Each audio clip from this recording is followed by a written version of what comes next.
What if a single weapons deal could reshape a region without a single shot fired? No parades, no official signing ceremony broadcast worldwide, just production lines adjusting, and military planners recalculating. Pakistan is preparing to induct a fifth-generation stealth fighter.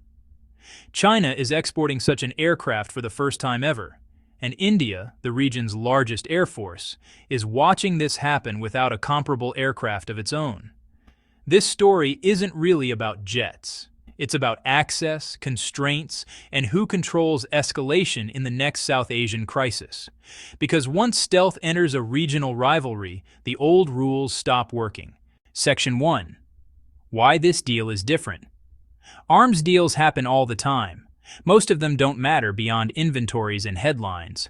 This one does, because of who, what, and when.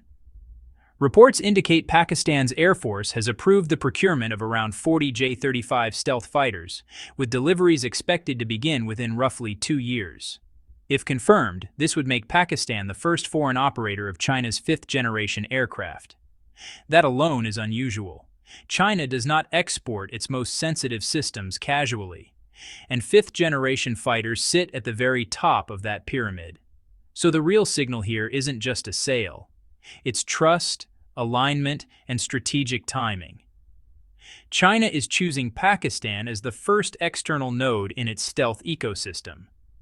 And that choice has consequences. Section 2. The J-35 isn't a trophy jet. To understand why this matters, you have to understand what the J-35 actually represents. The J-35 is not designed to be a prestige aircraft like the J-20. It's designed to be usable, scalable, and exportable. Think of it as a systems fighter, not a standalone marvel. Twin-engine, stealth-shaped, internal weapons bays, optimized for multi-role missions rather than a single air dominance obsession. China learned expensive lessons from developing the J-20, a jet built when its industrial base was still catching up to Western aerospace standards. The J-35 reflects a later phase: better materials, smarter trade-offs, and a focus on cost-controlled performance. That matters because air power today isn't about the best jet. It's about how many, how often, and how well they integrate.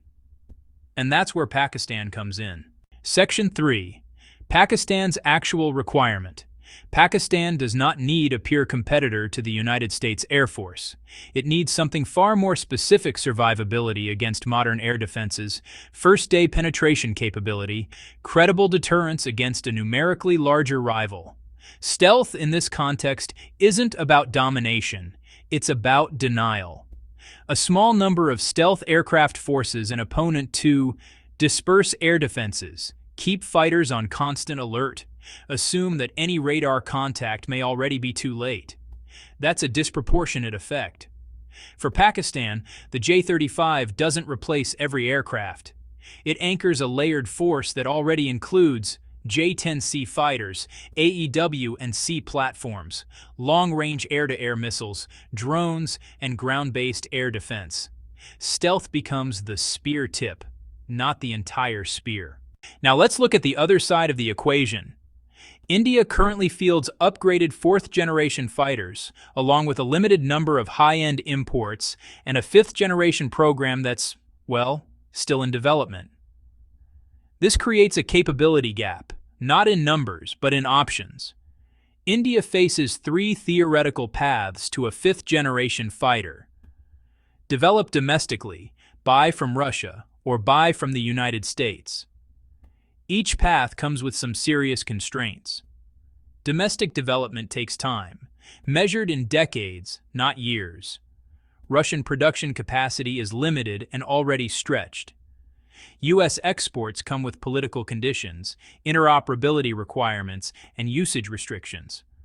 None of these are quick fixes, and that's the key issue here.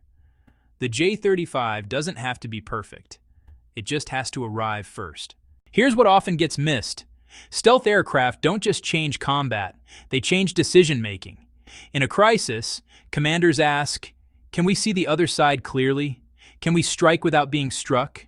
Can we escalate without losing control? Stealth blurs those answers. A force with even a small stealth component can hold high-value assets at risk, suppress air defenses early, and force the opponent into defensive postures. That increases caution, but it also increases uncertainty. And uncertainty is destabilizing. This is why fifth-generation aircraft matter even when they're few in number. China's motivation isn't sentimental, it's strategic. By exporting the J-35, China expands its defense industrial ecosystem, locks partners into long-term logistics and training chains, and normalizes non-Western fifth-generation platforms. It also tests its production scalability under real demand. Pakistan isn't just a customer. It's a live environment partner. Operational feedback, maintenance experience, doctrine development, all of this feeds back into China's own force structure.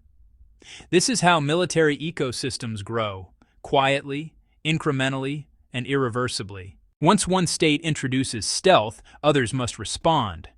That response doesn't always mean buying stealth of their own. It can mean investing more in air defense, expanding early warning coverage, increasing readiness levels, or shifting doctrines toward denial rather than dominance. All of these cost money.